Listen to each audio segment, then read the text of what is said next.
నేను అనేది ఏంటంటే ఈ ఎగ్జిట్ పోల్స్ అనేది కూడా మనం జాగ్రత్తగా నేను actually I called the CEO అడిగాను. ఒకవైపు లైన్లు ఉన్నాయి, ఒకవైపు people are standing in queues, they are still waiting to vote, and we're aware that Congress party is trying to do some things, basically influence voting patterns. This is something that they are trying to drive. So why don't you actually ensure that the polling gets completed? The line lo unna vallandaru polling చేసేదాకా మీరు ఆపాలి కదా అంటే లేదు election commission నిబంధనలు 5:30 నుంచి చేసుకోవచ్చు అని ఉంది. This is what he said. I don't mind playing by the rule book, but all I wanted to say నేను అనేది ఏమంటే ఈ రకమైన ఎగ్జిట్ పోల్స్ గతంలో కూడా చూసాము, మాకు కొత్త కాదు. ఎగ్జిట్ పోల్స్ ని తప్పు అని ప్రూవ్ చేయడం కొత్త కాదు. And I promise you, for those of you who are fans of BRS and who want KCR garu to come back and run this state, I promise you on December 3rd we're coming back. We're coming back anywhere between 70+ సీట్స్తో వస్తున్నాం. ఇది మీరు చూడండి, you wait and watch. మీరు ఇది నేను చెప్పింది వాస్తవమా కాదా, ఎగ్జిట్ పోల్స్ తప్ప కాదా మీరే చూస్తారు. December 3 నాడు 70+ సీట్లు. నేను అనుకున్నది 88 అని, కానీ కొన్ని అక్కడక్కడ చిన్న ఆటంకాలు వచ్చినట్టునే 70+ సీట్స్ వస్తాయి. ఆ పైన ఎంత వస్తాయని నేను చెప్పలేను, కానీ 70+ మాత్రం పక్కా వస్తాయి. ఇది మీరు December 3 నాడు చూస్తారు. అందుకే నేను మా కార్యకర్తలకి మా నాయకులకు కూడా అపీల్ చేస్తా ఉన్నా, ఇవాళ ఈ ఎగ్జిట్ పోల్స్ చూసి కంగారు పడాల్సిన పని లేదు. ఇవాళ ఆనాడు ఎగ్జిట్ పోల్స్ చెప్పింది, నేను ఏజెన్సీల పేర్లు చెప్తే ఇక్కడ వాళ్ళ రిపోర్టర్లు ఉన్నారు, బాధపడతారు. కాబట్టి ఆ రోజు కొంతమంది ఇదే సేమ్ నేషనల్ మీడియా వాళ్ళు సర్వే చేయరు, ఏం చేయరు, ఏదో 200 మందిని పట్టుకునేది అడిగినట్టు చేసి దాన్ని పెద్ద రాకెట్ సైన్స్ మాదిరిగా గొప్పగా చేసి చూపెడతారు. ఎగ్జాక్ట్గా ఇదే నేషనల్ మీడియా, ఇదే వాళ్ళు చేసిన సర్వేలు, మీరే చదువుకోవచ్చు ఎవరేం చేశారనేది. So about 5 people had conducted a survey, exit poll back then. Only 1 got it right. So ఇప్పుడు కూడా ఎగ్జిట్ పోల్స్ పేరిట nuisance, nonsense confusion చేసే వాళ్ళందరికీ there will be egg on your face on the 3rd, and your reputation is at stake. That's all I'm saying. Your reputation is at stake. మీకు news మీడియాలో మీకు అలవాటు ఏమంటే ఏముంది, మాకు వచ్చిన సమాచారం ఆధారంగా చెప్పాము అంటారు, తర్వాత దులుపుకుంటారు, అది మీ ఇష్టం. కానీ బట్ పాయింట్ ఏంటంటే your institution's credibility, when you put out a poll, your institution's credibility is at risk. Nobody will believe you next time. So you better think twice, firstly. And secondly, I don't understand what kind of illogical exit poll this is when people are still queued up. People are still voting. What kind of a stupid exit poll is that? Where people are all continuing to vote, and now you come out with this and publish it. In a way, indirectly, I can accuse you also of being hand in glove with my opposition, but I'll not go that far. All I'm going to say is it's ridiculous of Election Commission of India also, basically to allow for exit polls at 5:30 when people are queuing up to vote till 9. I think it's very ludicrous, of the Election Commission of India. It has to revise its rules, and also I request all the agencies which are jumping the gun. మీరు December 3 నాడు తప్పైన తర్వాత తప్పైందని క్షమాపణ చెప్తారా తెలంగాణ ప్రజలకి? అది కూడా అడుగుతున్నాను. Do you have the audacity? I mean, you have the audacity to publish numbers. Do you have the courage to accept that you are at fault and therefore apologize to the people? Undadi. Unfortunately, media doesn't seem to have any such qualms about. I'm sorry. No, I've seen some. Trust me, I've seen some. Only after that I've come here because I wanted to tell my party cadre that don't believe this nonsense, because it's nonsense. This is pure nonsense, and I'm substantiating it by this. In 2018 also this nonsense, this rubbish was published, and it is rubbish, so therefore I'm calling it rubbish. So my point is, ఎవరు confuse కాకండి. 100% మన అధికారం వస్తుంది, గవర్నమెంట్లోకి వస్తున్నాము. ఎవరు confuse కాబడే పని లేదు. మా కార్యకర్తలకి నాయకులకి చాలా కష్టపడ్డారు గత 90-100 రోజులుగా. అందరికీ హృదయపూర్వకంగా ధన్యవాదాలు. ఇంకా గంటన్నర సేపు పోలింగ్ కూడా జరిగేది ఉంది. కాబట్టి let us hope that we win bigger than 70. I'm saying 70+, but hopefully we'll win bigger. ఇంకే రిజల్ట్ రాలేదు బ్రదర్. అదేదో రబ్బిష్ ఎగ్జిట్ పోల్ ఇస్తున్నావు, దాన్ని ఆధారం చేసుకుని తొందరపడు. ఇంకా పోలింగ్ పర్సెంటేజ్ తెలదు. 10% తగ్గిందని ఎట్లా అంటారు? అసలు ఓవరాల్ నెంబర్స్ వస్తాయి కదా. నెంబర్స్ ఎప్పుడు వస్తాయి? రేపు ఉదయం వస్తాయి. ఫైనల్ పోలింగ్ ఎంత జరిగింది అనేది రేపు ఉదయం తేలుతుంది. So let us not jump the gun, let us SIT understand exactly ఎంత పోలింగ్ అయింది, ఎక్కడ ఎంత అయింది, ఏ నియోజకవర్గంలో ఎంత అయింది. రేపు ఉదయం ఫైనల్ నెంబర్స్ వస్తాయి, రేపు ఉదయం 10-10:30 అనుకుంటాను.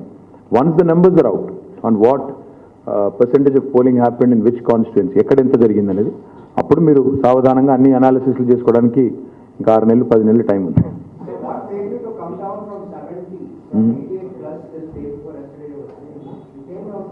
Yes, like I said, I think there are several reasons, but I'll go into the details on third. On what happened, why it happened, etc., etc. I'll go into the details on third. I think, the three factors, etc. Let's hold our horses. Let's talk about it on the third. No, let's talk about it on the third. Because just the way I accused national media of jumping the gun, I should not be jumping the gun also. So let me, sorry? वो पता नहीं यार, वो हमेशा ऐसे ही होता है. Not just Hyderabad, Delhi, Bombay, Chennai, Kolkata, Bangalore, everywhere urban voters don't come out. But they are the ones who complain the most. And I think I should start complaining now that they don't show up. So.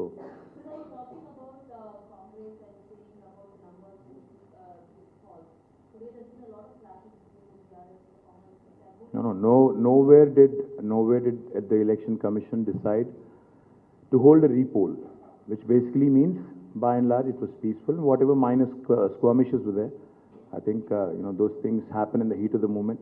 Nothing big, and therefore there is no repolling, as far as I know.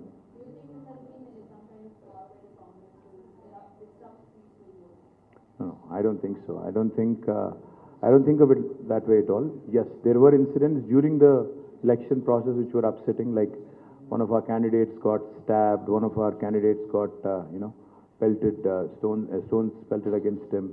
So there were those very disturbing incidents, but barring that, I think the election per se, the conduct of the election per se, has been peaceful, and I think thanks to the workers of all parties and also the machinery as well. I think you should congratulate them for conducting. The police and all other officers also have conducted the process peacefully. We appreciate them for that. But like I said, allowing for exit polls at 5:30, when the voters are still queued up till 9 and everybody has a phone, will this not influence? I think Election Commission of India should have, a better process in place. This is definitely not right, because we know how these agencies work. I mean, they've gone horribly wrong last time, but this will influence now, which is unfair, because the other parties may have gotten into a deal with them. Maybe we didn't. So, you can, in a way, you can say that, these things do influence voters, and this is not right. I mean, the entire process should be completed. Then anybody can come out with an exit poll tomorrow. What is the rush? कल सुबह 6 बजे publish करो, कौन रोक रहा है?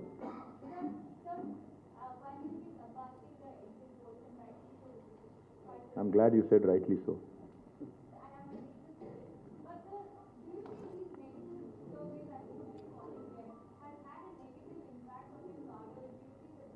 See, it does.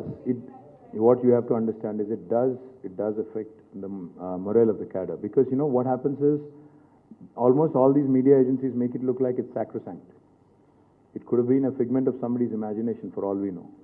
So therefore, when a media house publishes it, that's why I said, your credibility is at risk, your reputation is at risk. So you better be careful about what you publish. Because on December 3rd, when it's proved wrong, typically I've never seen media come forward and own up to their mistake, or say that, we have gotten this wrong, sorry. I've never seen any media house say that. Will CNN, News 18 say that on 3rd December? I don't know. I don't think so. That's what I'm saying. I don't think so. I don't think you will. So my point is, जैसा बाजीगर में कहते हैं ना, कुछ पाने के लिए कुछ होना पड़ता है. That same way, you guys, when you're losing your reputation, sometimes you also have to think twice before you publish something, before you put out. I'm saying not everything is rubbish, but you have to understand, last time as well, they've gotten horribly wrong. 5 agencies. Out of 5, 4 were wrong. So 80%, I mean, that's ludicrous. So, and most importantly, see, it's not so much about what gets published. You can go wrong in the polls, I understand that.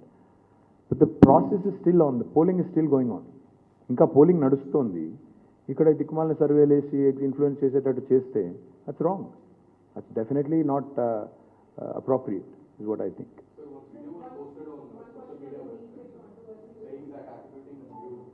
That's what I'm saying. See, all of these event managers that have become now, that have become main part of our political strategies and elections, unfortunately have brought in all these,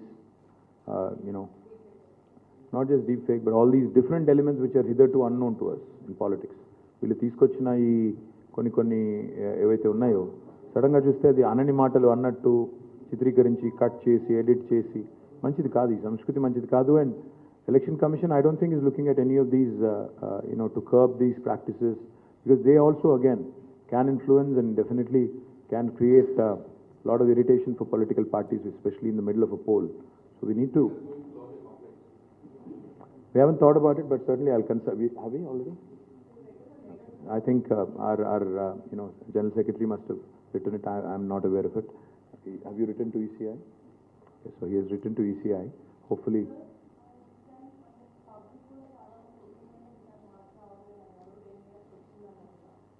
public అన్నారా? ఎక్కడన్నారు? Public ఎక్కడన్నారు? చూద్దాం, December 3 రోజు చూద్దాంలేమో, తొందరపడు.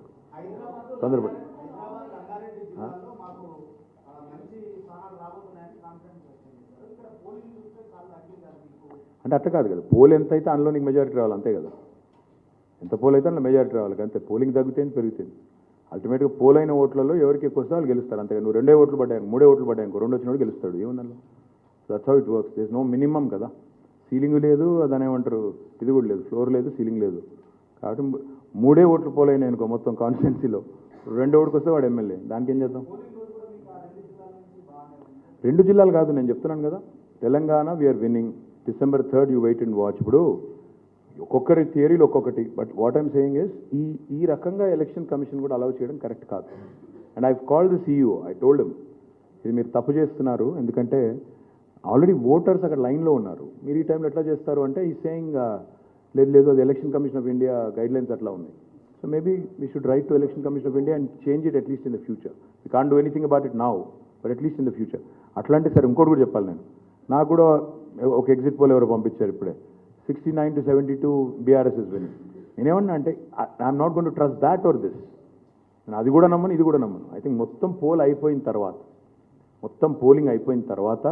I think సావధానంగా అప్పుడు exit poll చేసిన అర్థం ఉంటుంది. ఇంకా 9 గంటల దాకా 10 గంటల దాకా లైన్లలో జనాలు నిలబడ్డప్పుడు ఎవరు ఎటో ఓటేసారో తెలియనప్పుడు how can you even go out and say I'm publishing a poll? It's not right. So election commission of India certainly needs to relook at what's happening. Yeah? Thank you guys. And you can keep a copy of this.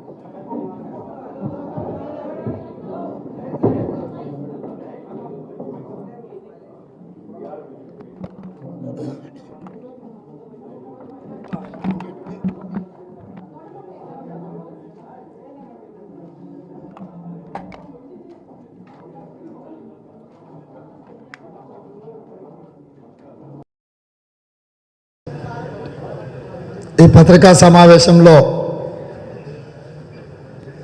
మాజీ మంత్రివర్యులు శ్రీ మొహమ్మద్ అలీ షబ్బీర్ గారు, మాజీ MLA whip ఎరావత్రి Anil Kumar గారు, అదేవిధంగా మాజీ MLC అరకెల Narsa Reddy గారు, జిల్లా party అధ్యక్షుడు శ్రీనివాస్ గారు, కామారెడ్డి జిల్లా నాయకులు, ఎంపీపీలు, జడ్పీటీసీలు, మున్సిపల్ కౌన్సిలర్లు, సర్పంచులు, అదేవిధంగా నిజామాబాద్ జిల్లా పార్టీ అధ్యక్షుడు మిత్రుడు మానాల మోహన్ రెడ్డి గారు, ఇతర చాలామంది మిత్రులు నిద్రపోకుండా పహారాలు వేసి ప్రజాస్వామ్యాన్ని కాపాడాలనే తాపత్రయంతో ఉమ్మడి నిజామాబాదు జిల్లాలో నిరంతరం శ్రమించిన చాలామంది మిత్రులు ఈ పత్రికా సమావేశంలో పాల్గొనడం జరిగింది.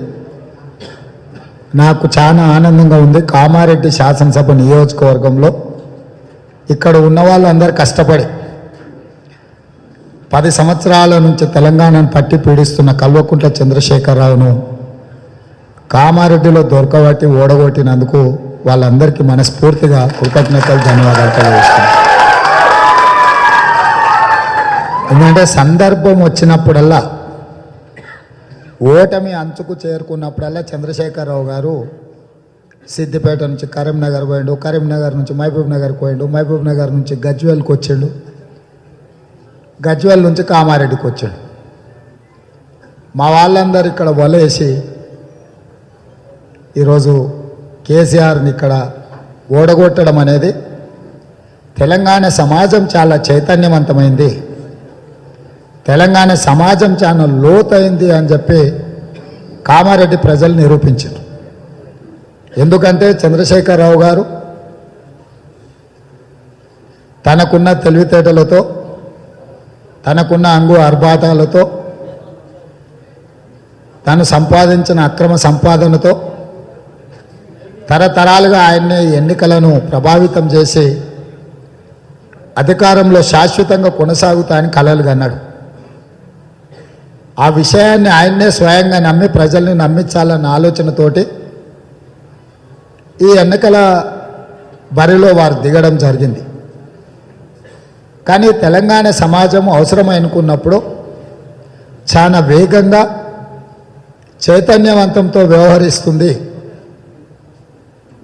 దాన్ని మరొక్కసారి తెలంగాణ ప్రజలు నిరూపించారు. ఈ సందర్భంగా మళ్ళీ తెలంగాణ ఉద్యమంలో మొదటి అమరవీరుడు శ్రీకాంతాచారికి తెలంగాణ ప్రజల తరఫున ఘనమైన నివాళిని నేను అర్పిస్తున్నాను వారికి. ఎందుకంటే ఎన్నికల తారీఖు, ఎన్నికల ఫలితాలకు, శ్రీకాంతాచారి త్యాగానికి ఒక గొప్ప లింక్ ఉంది. నవంబర్ 29, 2009 నాడు శ్రీకాంతాచారి మొట్టమొదట ఎల్బీ నగర్ చౌరస్తాలో పెట్రోల్ పోసుకొని తను ప్రాణత్యాగం చేయడం ద్వారా తెలంగాణ ఉద్యమాన్ని ఆకాశమంత ఎత్తుకు తీసుకెళ్ళాడు. ఒక్కసారిగా శ్రీకాంతాచారి త్యాగంతో ప్రపంచమంతా ఉలిక్కిపడ్డది. ఉద్యమంలో ప్రాణత్యాగాలు ఉంటాయని చెప్పి శ్రీకాంతాచారి నిరూపించాడు. ఆ తర్వాత డిసెంబర్ 3 నాడు అతను తుది శ్వాస వదిలిండు. సో నవంబర్ 29 నాడు మొదలుపెట్టిన శ్రీకాంతాచారి పోరాటం ఇటు తెలంగాణ ఉద్యమం, అటు ఓరాహోరి యమధర్మరాజుతో పోరాటం చేశాడు. కానీ డిసెంబర్ 3 నాడు తన తుది శ్వాసను వదిలిండు. మళ్ళీ నవంబర్ 29, 2023 నాడు మొదలైన ఎన్నికల కార్యాచరణ డిసెంబర్ 3 నాడు ముగియబోతుంది. ఇది తాత్కాలికమో యాదృచ్ఛికమో కాదు. కాలము, దేవుడు ఈ సమయాన్ని, సందర్భాన్ని కేసీఆర్ తల మీద రాసిపెట్టాడు. ఏ పిల్లల త్యాగాల పునాదుల మీద ఈ అధికారాన్ని అనుభవించిండో ఆ పిల్లల్ని మళ్ళీ గుర్తు చేసుకోవడానికి అదే తారీఖులు, అదే పరిస్థితులు తెలంగాణ రాష్ట్రంలో మళ్ళీ మనం కల్లారా